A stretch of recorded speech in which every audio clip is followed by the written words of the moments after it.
My son emptied my entire bank account and flew to Rome with his wife and mother-in-law. I stayed silent and smiled, and 3 days later he called me in tears. "Mom, what did you do?"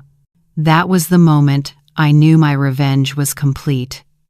But before I tell you everything, I want you to leave a comment and tell me where in the world you're listening from. The day I needed to breathe the most was the day my son took every dollar I had saved throughout my life and didn't even leave a note behind.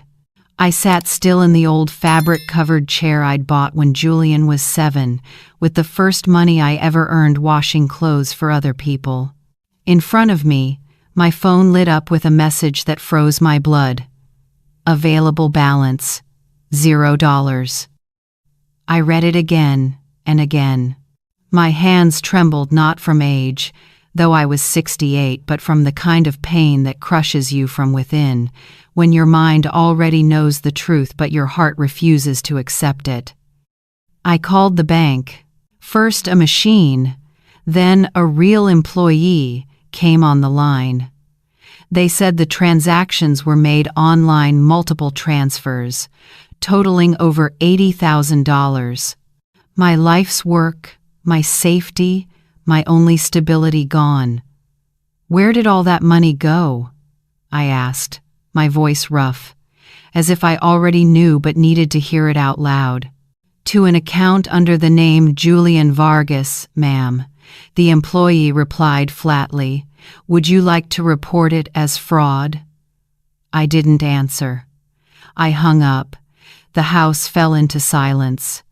Only the ticking of the kitchen clock and the flicker of the old ceiling light remained. Outside, a street vendor shouted about snacks, unaware of the storm raging inside me. Then the landline rang. "Hello?"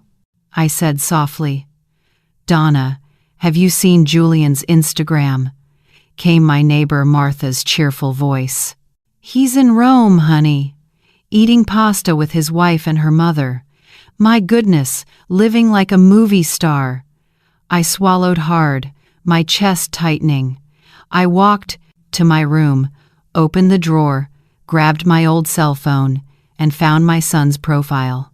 I'm not good with social media, but I followed him from afar, like someone peeking through a window at a life that no longer belonged to her.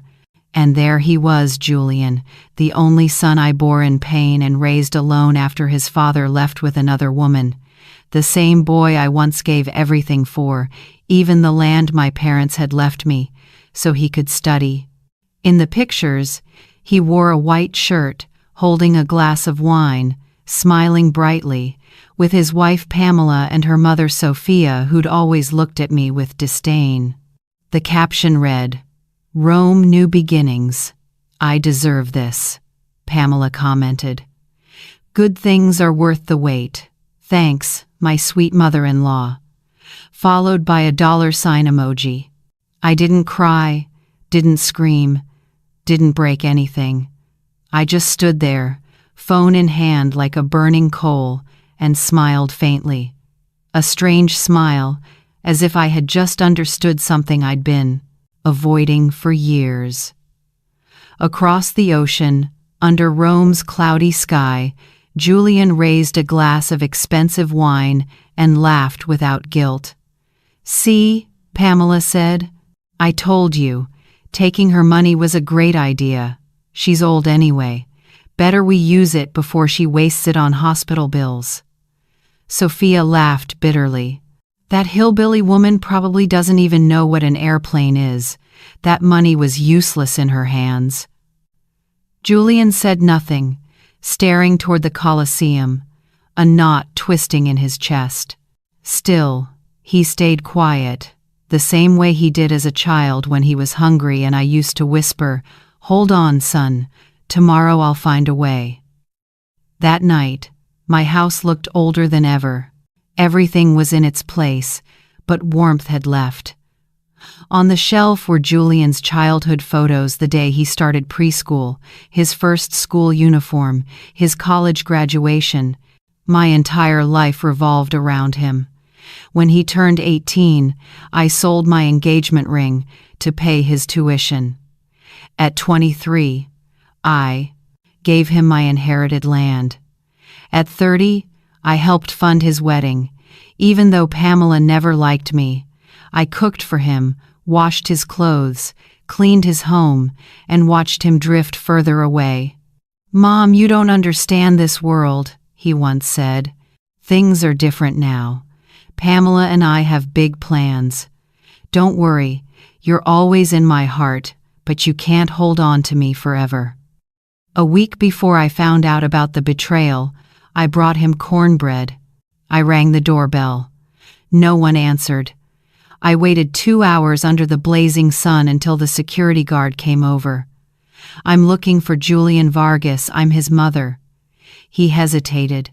"I'm sorry, ma'am, but I was told not to let you in without an appointment." I froze. "Why?"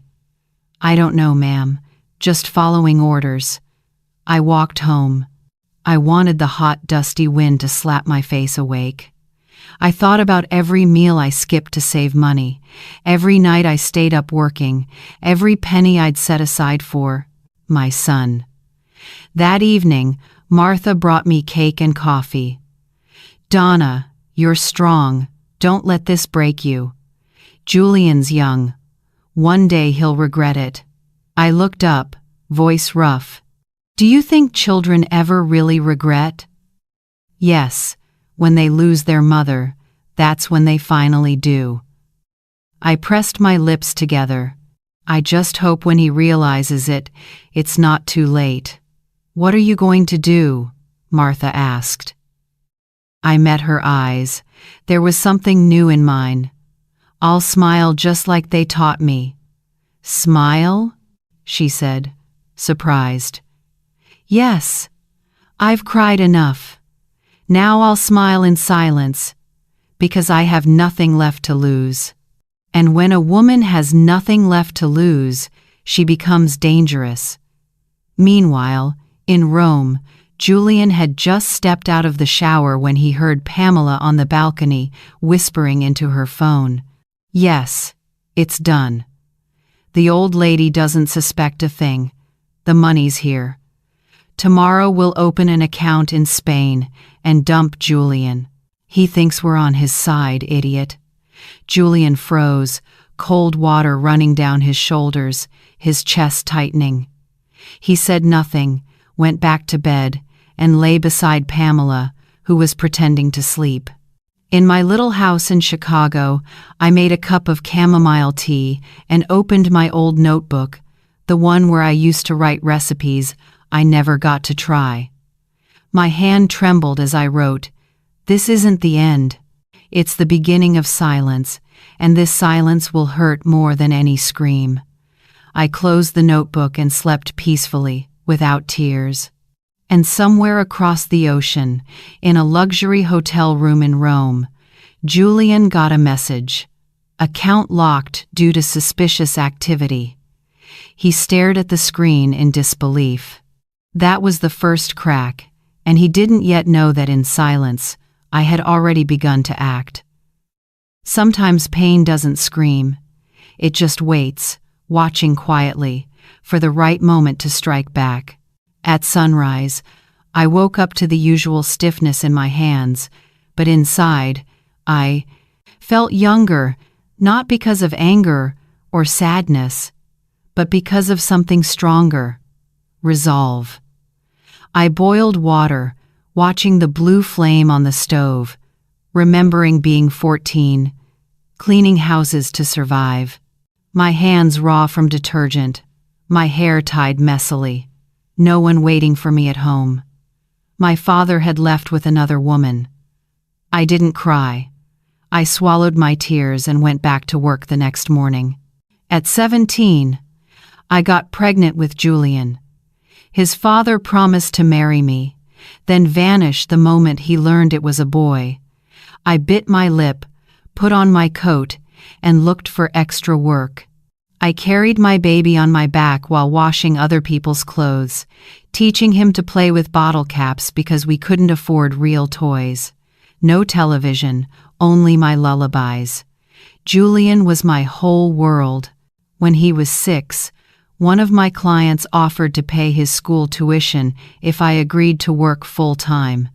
I accepted. I lived in my employer's small room, crossed the city every weekend to visit my son, bringing notebooks or a mango. I learned to read and write just to sign his school forms. I didn't have much education, but I knew enough to protect myself, or so I thought. At 16, Julian said, "Mom, when I make it, I'll buy you a house where the wind can't blow through the walls." I smiled. "Don't buy me anything. Just don't forget me." Later, for college, I sold the only piece of land my father left me, the one I'd dreamed of building a small wooden house on so my son could study. I proudly told the neighbors, "My boy's going to be an accountant." And he did escape poverty, but not in the way I hoped. In his 3rd year of college, he met Pamela, a girl with sleek hair, long nails, and a magazine cover smile. From the first day, I was uneasy, not out of jealousy, but because I saw in her eyes the look of someone who only knows how to take, never to give. Pamela came from a family that pretended to have more than they did. Her mother, Sophia, wore fake, designer clothes and spoke as if she'd studied in Europe. The first time they visited my house, both gave polite little smirks. "Nice wall color," Sophia said, her tone dripping sarcasm. Then, glancing at my small kitchen, Pamela whispered words I would never forget. "I can't believe Julian grew up here. This place looks more like a shelter than a home." I smiled as always, but something broke inside me. Years passed, and Pamela took over more of our lives. First, she asked me not to visit too often. Then she said I shouldn't comment on their decisions. Finally, she told me I shouldn't attend family gatherings because I didn't fit the vibe. Julian, confused, in love, slowly drifted away. One evening, after they'd moved out, he came by. It was the last time he visited unannounced. I made stuffed peppers his favorite. "Mom, Pamela says you're too involved in our lives. You're keeping us from growing as a couple," Julian said. I watched the food go, cold, and answered softly, "I just want you to be happy, son." He replied coldly, "I'm a man now. You don't need to take care of me anymore. Men often forget who made them men." I didn't cry. I stood up, cleared the table, and handed him the leftovers. The following months were a parade of subtle humiliations. Pamela took over Julian's finances, convinced him to switch bank accounts, and told him to keep things from me. According to her, I was a simple woman who didn't understand the modern world. Julian, tangled between ambition and emotional manipulation, believed her. Then I started noticing things: a mismatched statement, a bill I didn't remember signing, a life insurance policy I'd never approved. I decided to talk to Benjamin, my old neighbor, my first love. He had been a lawyer for decades and now lived alone in an apartment filled with old papers and memories. "Ben," I asked quietly, "how can you tell if someone's using your name for something shady?" He studied me. "Donna, what's going on?" "Nothing," I said. "But I feel like my son isn't my son anymore." Benjamin asked for whatever documents I had left. For weeks, he combed through every detail, every transaction. One evening, he called me over. "Donna, your son opened a joint account listing you as guarantor. You never signed anything but the signatures there." I froze. "Ben, I only know how to write my own name." He nodded. "They forged your signature and have been withdrawing money little by little for 6 months. I said nothing. I took the papers, put them in my purse, and left. That night I couldn't sleep, not because of the money, but because of the truth. My son hadn't just been manipulated, he'd joined the betrayal. He'd stolen from the woman who gave him life. Days later, Pamela and Sophia planned a trip to Rome. Julian, still unemployed, sold his car and suggested using my savings. "It's family money," Pamela said. "Your mom won't need it. Don't be stupid." Julian hesitated. "But that's all she has." "And what's she saving it for?" "You're her son. You're not stealing, you're just taking it early." So he did. One night, from his laptop, he transferred everything. He did it quickly, like pulling out a tooth without anesthesia. When it was done, he took a deep breath, shut the computer, and never looked back. The next morning, I discovered the betrayal. I didn't cry or shout. I just wrote in my notebook, "My son is still alive, but the mother in me is dead." From that day on, everything changed. My body kept aging, but my spirit hardened. I began walking differently, straighter.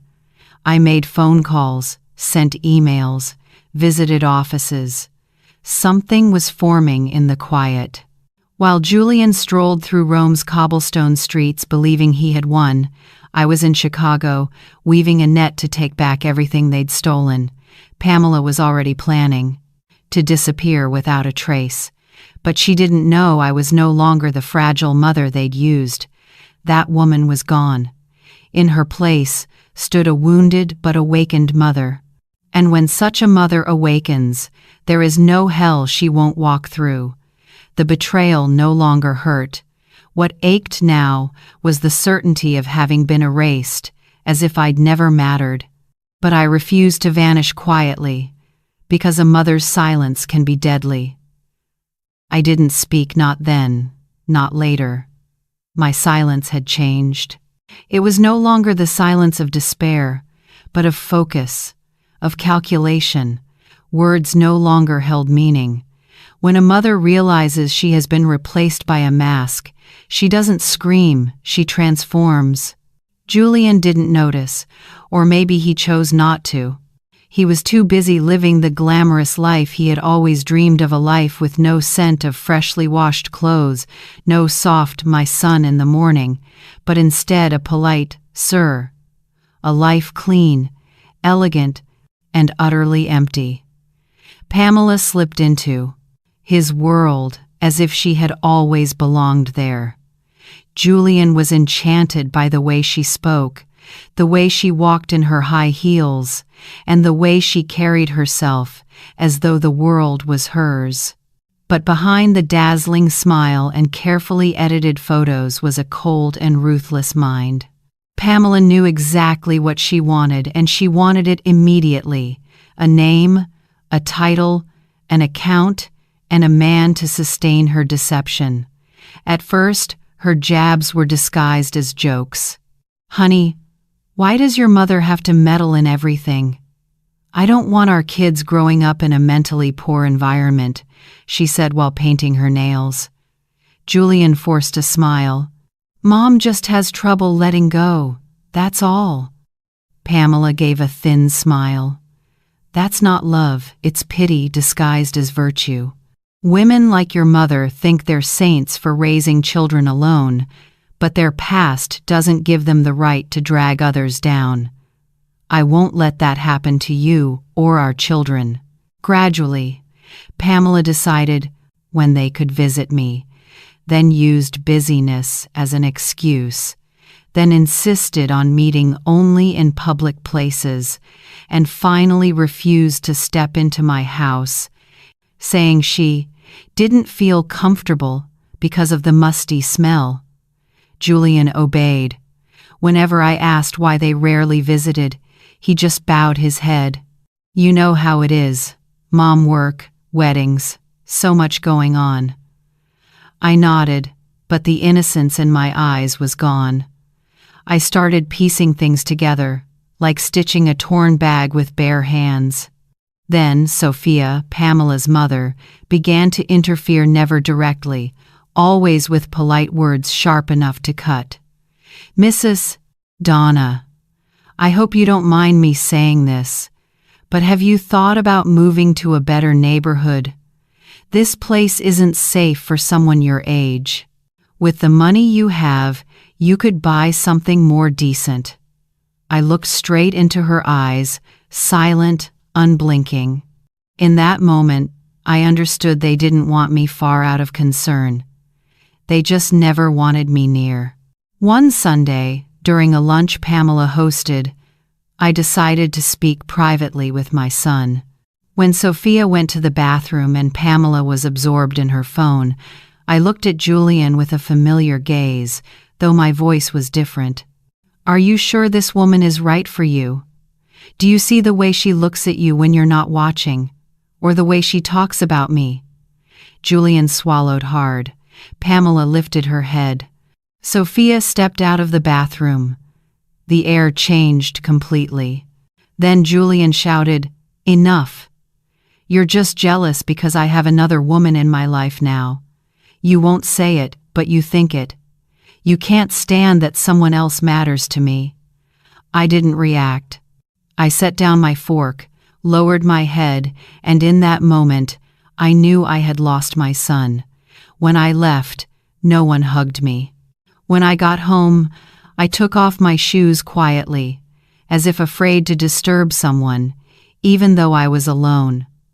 I sat on the edge of my bed, trying to remember the last time my son said, "I love you, Mom," without me having to remind him, but I couldn't.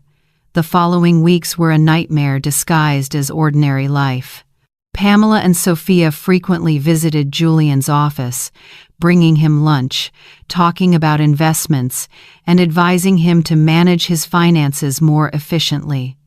One day, Pamela demanded access to his accounts. "Trust me," she said, slipping off her blouse in front of him. "We're a team, aren't we?" Julian, naive and weak-hearted, nodded. Meanwhile, I didn't stay still. I sensed something was wrong, though I didn't yet know how to prove it. I went to my neighbor Louise, a retired accountant, and she patiently showed me how to check my online bank statements. On the screen, I saw the same transfers Benjamin had warned me about, each dollar taken without my consent, lined up in cold, merciless numbers. Meanwhile, in Rome, Julian began to feel something was off. Not guilt, just discomfort. Pamela had changed. She no longer looked at him with affection. Her kisses were cold. She spent hours on her phone, laughing to herself, while Sophia no longer even pretended to be polite. One night, as Julian pretended to sleep, he heard them talking. "It's all done. Why keep pretending? Once we're back in the States, we'll sell everything and disappear. If he finds out, so what? And if he does, even better serves him right." They snickered. "That old woman's as good as dead. Who's going to protect her?" Back in Chicago, I began to act carefully. I went to the bank, requested full statements, printed them, and sealed them in an envelope. Then I visited the notary office to check if there were any assets under my name I didn't remember signing for. That's when I discovered something worse. Julian had tried to register my house as joint investment property using forged documents. The procedure failed due to a technical error, but the intention was clear. That day, I didn't go straight home. I walked to an old church at the end of the block, not to pray, but to sit on the wooden pew and look at the altar. I whispered, "God, give me strength not to forgive, but to keep myself from destroying him." When I got home, I turned on the radio, played an old song, and took out my knitting. But what I was weaving wasn't a sweater, it was retribution. The seeds of betrayal had been planted, and now I was just waiting for harvest. I felt it in my bones, in the wind slipping through the cracks, whispering that everything buried was about to rise. I no longer felt lonely at night. The cold didn't scare me anymore. I just counted the days not in fear, but in calm calculation, like someone sharpening a knife she knows she will use at the right moment. One morning, while cleaning the living room, I pulled the sofa away to sweep behind it. There was dust, scraps of paper, a dried pen, and a torn white envelope stuffed in an old plastic bag. I almost threw it away, but something told me to look inside. There was a stack of papers. I read it twice before I understood. My name, my address, and a signature identical to mine. The title read, Last Will and Testament. I sat down on the floor, the papers resting on my lap. It stated that I left my house and savings entirely to Julian after my death. At the bottom was a forged signature. The house fell into suffocating silence. I could hear the ticking clock and a dog barking in the distance. I didn't cry or even feel shocked, but something inside me collapsed. Not because of the betrayal, but because the truth had finally taken shape. I called Benjamin. Come to my house. What's going on? I just found something you need to see. 2 hours later, Benjamin sat in my kitchen with the document in his hands. He read carefully and shook his head. This isn't just fraud, Donna, it's dangerous. If he had filed this in time, you could have lost your house without even knowing. Do you think he did? This himself? Benjamin hesitated, setting the paper down. This isn't your handwriting, and you don't know how to draft a will.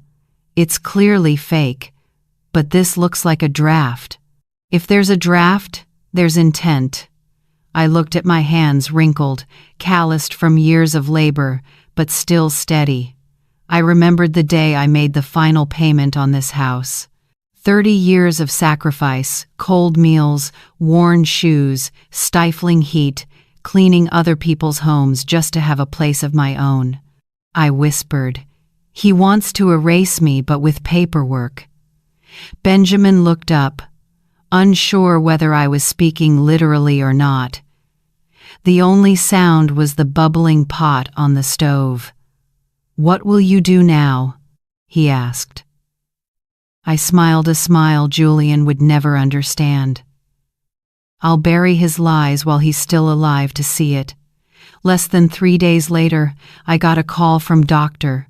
Phillips, the physician who handled my annual checkups. "Mrs. Donna, please come to the clinic today." My knees weakened, but I walked to the medical center with all the calm I had left. I wore simple clothes and carried my little notebook of medications. The doctor greeted me with kind but sorrowful eyes. "We received your latest test results, and they're not good. You have late-stage leukemia. I'm sorry to say this, but time is short. Your immune system is deteriorating rapidly. You probably have about 6 months left." I sat still, staring at a stain on the wall shaped like a bird. No tears, no questions. "Do you understand what I'm saying?" he asked. I answered quietly, "I understand it'll be expensive to die with dignity." He hesitated. "We can begin chemotherapy. It might not cure you, but it could prolong your life." "Will it make me die faster?" "Not necessarily." "Then no. I don't want death to find me wearing a hospital gown." The doctor stiffened. He had never seen someone take bad news so calmly. I stood, picked up my purse, and before leaving said, "6 months is enough, more than enough for what I need to do." I walked home not to save on cab fare, but to feel every step on the streets I'd lived my whole life. I crossed the intersection where I was once nearly hit by a car while walking Julian to preschool, past the market where I used to scrub bathrooms for $10 a day, waved to Mr. Theodore at the orange juice stand, now toothless, not remembering who I was. When I got home, I went to my room, pulled out the old wooden box from under the bed. It held my notebook, bills, unsent letters, and the only photo of Julian as a child, sleeping with his head on my lap. I stared at it for a long time, then lit the stove, boiled water, watched the steam rise, and whispered, "Prayers are done. Now it's time for work." The first thing I did was meet with Benjamin to file an official complaint, not as a mother, but as a citizen. We reported forgery, attempted property theft, and attached the evidence. Then we requested a freeze on the account Julian had drained. Benjamin used an elder financial abuse protection clause to trigger the process. It wasn't easy, but he knew how to navigate it. "When this starts, are you ready?" he asked. I answered, "I was born ready, I just didn't know it until now." Afterward, I went to the market and bought a new red notebook. I began writing my final journal, not to grieve, but to bear witness. On the first page I wrote, "To my son, Julian, I gave you life in pain, raised you in love, and you stole my dignity without hesitation. This is not revenge. This is justice. And justice is all I need to leave this world in peace." Meanwhile, in Rome, Julian and Pamela continued their act of happiness. They posted pictures every day, filmed glittering videos, flaunted Italian dishes they couldn't even pronounce, but the distance between them grew clearer. Pamela no longer shared a bed with him, and Sophia was always on her phone. Julian began to feel uneasy, as if an alarm bell were ringing somewhere deep inside. One night, while searching his inbox for plane tickets, he found a hidden folder, a backup of messages between Pamela and another man. At first, he thought it was spam. Then he read, "Almost done. That fool suspects nothing. The contact is ready. The account's ready. Once we're back, I'll leave him. And if he finds out, who cares? I'm not staying with a man who still smells like his poor single mother." Julian felt a hollow pit in his stomach. He closed the laptop, said nothing, and lay down pretending to sleep. But that night, he couldn't close his eyes. For the first time in years, he thought of his mother, my voice, the rice pudding I used to make, the old shows we laughed at together, my hand on his forehead when he had a fever, and the words I always said, "No one will ever love you like your mother does." He wanted to call me, but he didn't. As for me, I no longer hoped for anything. I wasn't waiting for affection, only preparing for the plan. I visited offices, made calls, and set the next phase in motion. I reported all of Julian's transactions as suspicious. The system was slow, but it finally went through. An international alert was issued, requiring him to be checked upon re-entry into the United States. It wasn't enough to arrest him, but it would force him to face the consequences. In the red notebook I wrote, "There's no punishment more just than the one carried out in silence. I will watch him lose everything without lifting a finger. Karma doesn't need violence, it only needs patience." The second betrayal no longer broke me. It made me stronger, colder, and freer. The mother in me was gone, but the woman had awakened. In just a few days, Julian would return home, unaware of the earthquake waiting for him. He always thought hell was a place of fire and screams.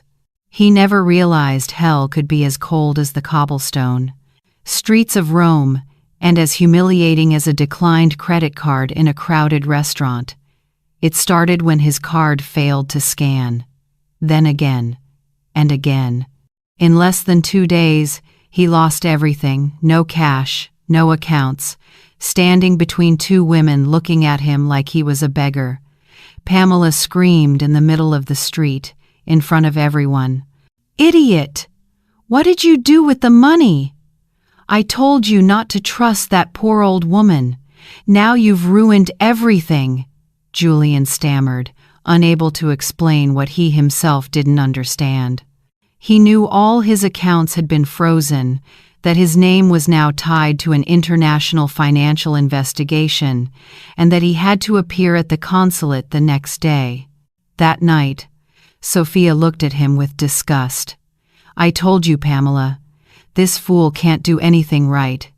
He can't even wash a dish properly." She grabbed her bag and left. Pamela walked out too, without a word. Julian sat alone in the hotel room, beside an empty suitcase and the echo of betrayal.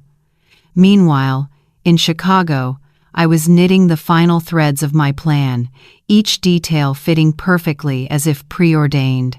Benjamin helped me complete the paperwork to initiate the international asset freeze, citing elder financial fraud. He also contacted Ernesto, an old acquaintance at the immigration office, and arranged for a mandatory entry check when Julian returned to the United States. This wasn't revenge. There was no hatred, only justice. In the red notebook, I wrote, "Sometimes a mother's love must hurt her child, not out of hate, but out of necessity. What we allow repeats, and what repeats rots." I didn't give birth to a thief, but life turned my son into one. And if I must be the one to stop him, so be it. Louise quietly accompanied me through many days of paperwork. She was no longer just a neighbor, she had become an ally. "Doesn't it hurt, Donna?" she asked. "Of course it does. It hurts like being burned from the inside, but some wounds are necessary to heal." The appointment at the consulate was a long chain of humiliation for Julian. They placed him in a windowless, cold room with a young lawyer and an interpreter who read each clause mechanically. He was told there was a pending fraud allegation in the United States, his accounts were frozen, and he would have to explain himself upon return. Julian walked out, pale, shattered. "Like a lost child," he called. "Mom." I heard his voice while sitting in the kitchen, sifting beans in my old basket. My hands trembled slightly, but I stayed calm. "Mom, what did you do?" "They took everything." Pamela left. Sophia too. "They said you did this." I took a deep breath and answered, steady and clear, from a place he could no longer reach. "I didn't take anything, son. I just stopped what you were taking from me. Mom, they said they might arrest me. You said you'd always be by my side. I was until you stopped being by your own. Please, help me. I don't know what to do." "Learn." I hung up. No tears. No apologies, no explanations. I allowed myself to believe that my son needed to hurt in order to understand, because some lessons only pain can teach. That night, I didn't sleep. Not from worry, but because I was writing him a letter. Not a goodbye, but a testament, the final page of the red notebook. "My dearest Julian, you are the reason I woke up every morning. You were my pride, my strength. I gave you everything, even what I didn't have. I sacrificed meals, rest, and my own loneliness for you. I regret nothing. I did it out of love. But you forgot who you were. You surrounded yourself with shadows that smelled of expensive perfume, and in your effort to kill me with your indifference, you forced me to wake up. I don't hate you. I can't. But I'm no longer the woman who waits for her son to remember her. Now I'm the woman who teaches him, even if it hurts him to learn. And if someday you find regret, this letter will be waiting for you, not to save you, but to remind you that you were warned." At the end of the letter, I drew a small heart. It was the last sweet thing I had left. Julian wandered the streets of Rome aimlessly. He slept in cheap hostels, sometimes ate, sometimes didn't. No one answered his calls. Pamela, Sophia gone. He knew the flight back to the United States wouldn't be a return, it would be a fall. He flew home filled with fear, shame, and a cold that reached his bones. As for me, I was ready. My body grew weaker by the day, but my mind had never been sharper. I cut my hair before the illness could take it. In the mirror, I looked at myself and whispered, "Now this is who I really am." Benjamin took me to my final checkup. The doctor confirmed the cancer had spread. I nodded. "You know, I've never been afraid of dying. What scared me was leaving without peace. But now, I'm at peace. I've settled all my debts in life." That night, I lay in bed, pain piercing my chest. I didn't call anyone. I just held myself and whispered my son's name, not as a curse, but as a farewell. The air was silent, like the calm before a storm. But I wasn't afraid of the end, because I had done what needed to be done. Now Julian would face the ruins he had created. A few days later, I boarded a plane to Rome. The captain's welcome, the announcements in a foreign language, all of it meant nothing. I wasn't there to see the sights. I was there to end it, not as a mother, but as a witness. At nearly 70, my hands trembled, but not from fear. Physical pain was just background noise now. What kept me standing was purpose. I had sold a few things to buy the ticket, the blender, the large mirror in the living room, and the ring I'd kept since Julian was a child. Material value meant nothing compared to the freedom I was about to claim. At the airport, Benjamin waited for me. He had arrived a day earlier to handle the paperwork and arrange permission for me to be present at the consulate when Julian signed the documents. It wasn't required, but the officer in charge was the son of a single mother, he understood. When Benjamin saw me, he smiled. "You don't look like a woman about to face her son," I replied. "And you don't look like a retired lawyer." "You sure about this?" "I'm still breathing. That's enough." We drove to the consulate. He tried to make small talk to ease the tension, but I didn't listen. I wasn't there to talk. I was there to finish. In my bag was a thick yellow envelope, not filled with gold or jewelry, but with something far heavier: the truth. Across town, Julian stood before a hotel mirror, gaunt face, unshaven, eyes hollow. He was about to sign a confession to sever the joint account with me, effectively admitting he'd used forged documents. In return, he wouldn't be arrested, but his finances would be monitored, and he'd be required to report upon. Return to the United States. When he came downstairs, Pamela was waiting, wearing sunglasses and a red coat. "You're late," she said coldly. "I didn't even know you were coming. Just like I never knew how useless you were. Now I do. I came to watch you fall." Julian clenched his fists. Her words didn't hurt anymore, only the realization of who he had become did. At the consulate, they were led into a white room with cold metal chairs. Pamela chewed gum like she was waiting in line to shop. Julian was sweating. Time moved like frozen syrup. The door opened. I walked in a gray sweater, a long skirt, a deep blue scarf covering my bald head. I walked slowly but upright, the yellow envelope in my hand. When my eyes met Julian's, he stood, "Mom, what are you doing here?" "I came to witness you sign not as your mother, but as a witness." Pamela scoffed. How touching. The old woman shows up for the grand finale. I looked at her, not with hatred, but pity. "You took everything from him," I said softly, "but I taught him something you'll never have: forgiveness." Pamela sneered. "Forgiveness? Your son's a failure.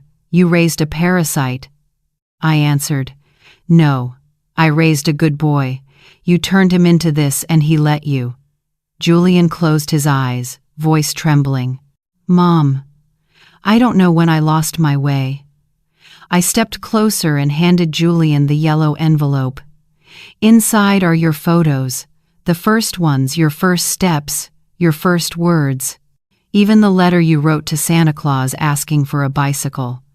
I told you you'd get it if you got an A in math. And you did. I always kept my word, son." Julian took the envelope, his hands shaking. "The letter I wrote to you is in there too," I continued. "Not to save you, but so you can never say you weren't warned."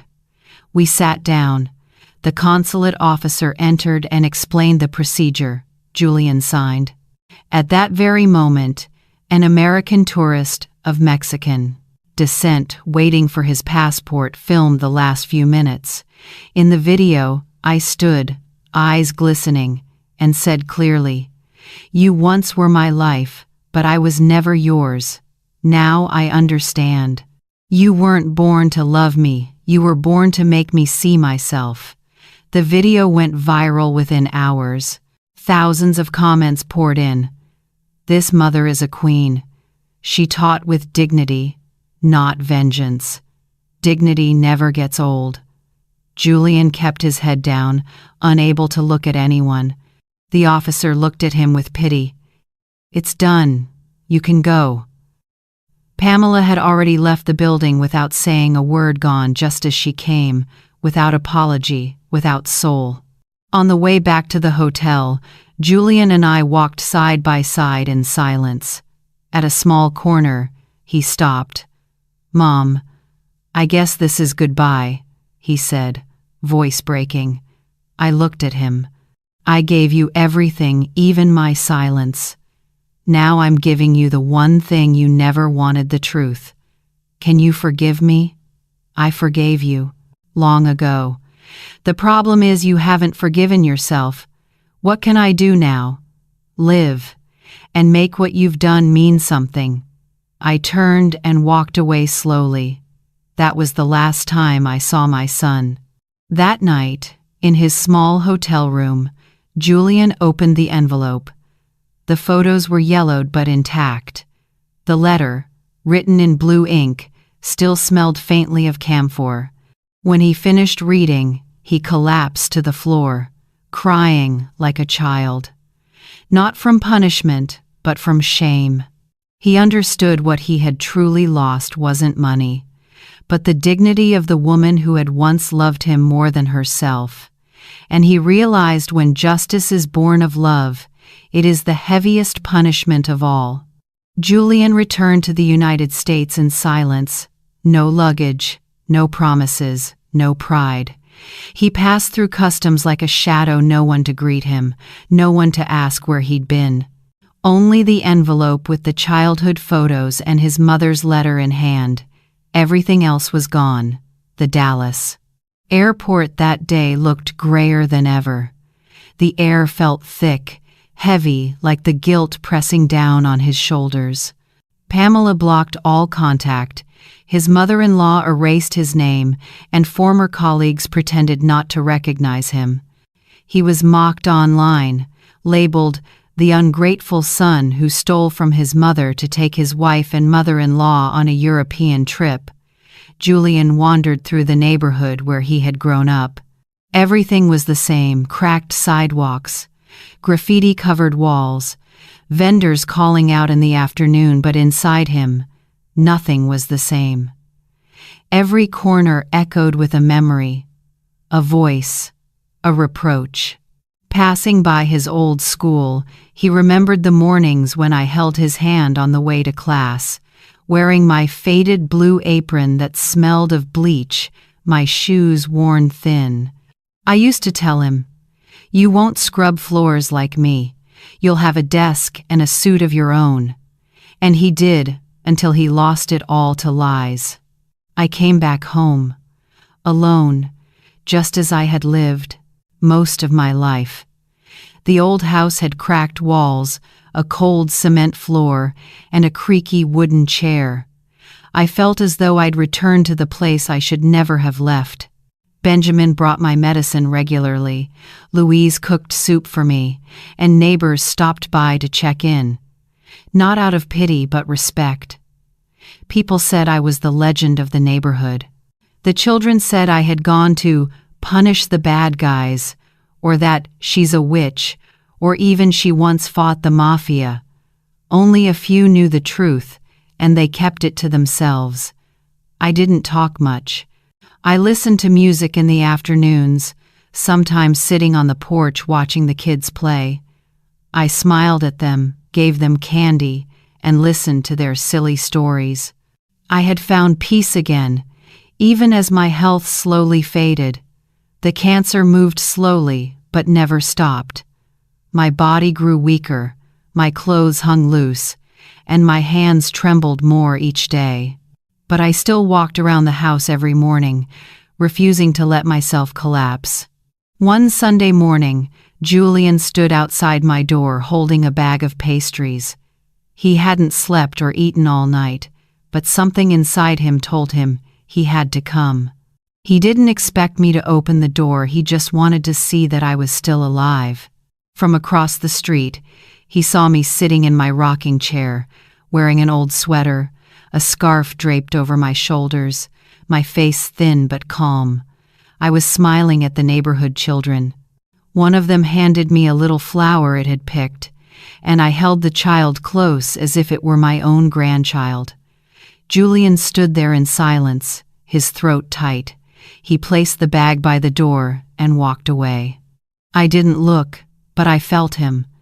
I didn't open the door. Not that day. In the weeks that followed, he kept coming, always at the same time. He left flowers, pastries, sometimes small notes with no name. He didn't knock, didn't ask permission. He knew he had no right, only a debt that might never be repaid. One night, I opened the red notebook and wrote the final page. Short, just like me. My son, love isn't something to demand, it's something to give. If you understand that, you're no longer lost. Don't look for me when I'm gone. I'll be in every mistake you choose not to repeat, in every good deed you do when no one is watching. If you wish to forgive yourself, start by forgiving others. And if one day you see my reflection in another woman's eyes, don't hurt her. That will be your redemption. I signed it, folded the letter, slipped it into an envelope, and wrote, "For Julian." The morning I passed away, sunlight poured through the window. The red notebook and the envelope rested on my lap, along with the knitted blanket I had made myself. The neighbors found me surrounded by wildflowers the children had left. My face was peaceful, free of pain. No tears, no drama, just stillness after the storm. Benjamin arrived first, and gently closed my eyes without shedding a tear. He knew I didn't want anyone to cry. I had died as I had lived with dignity. Louise arranged a simple, warm funeral. No wreaths, only flowers picked from the park, a few children's drawings, and one of my favorite old songs playing softly. No one called Julian, but he knew. He felt it the moment the wind changed direction, an emptiness in his chest. He ran to the house, saw the door open, and stepped inside. The living room was lit by candles. No one stopped him. No one embraced him. He walked to me, knelt down, and held my cold hands. Beside me was the envelope with his name. He opened it and read every line, his voice trembling. He cried, but not loudly. He cried the way I always had, in silence. In the corner of the room was a small, open wooden box. Inside was a photo of him as a little boy, with a handwritten note on the back. "I still believe in you." Julian pressed the photo to his chest, walked to the backyard, and sat in the chair I used to sit in. Looking up at the sky, he understood that he had lost his mother, but perhaps, at last, he had found himself. A few weeks later, people said the man who used to bring pastries every morning had moved into that house. No new furniture, no luxury, no guests. Only the old chair, the red notebook, and the framed photo on the shelf. Those who leave create an emptiness. Those who stay, some fill it with memories, others with redemption. Looking back at it all, I realize that sometimes love isn't about holding on, it's about knowing when to let go, so others can learn to stand.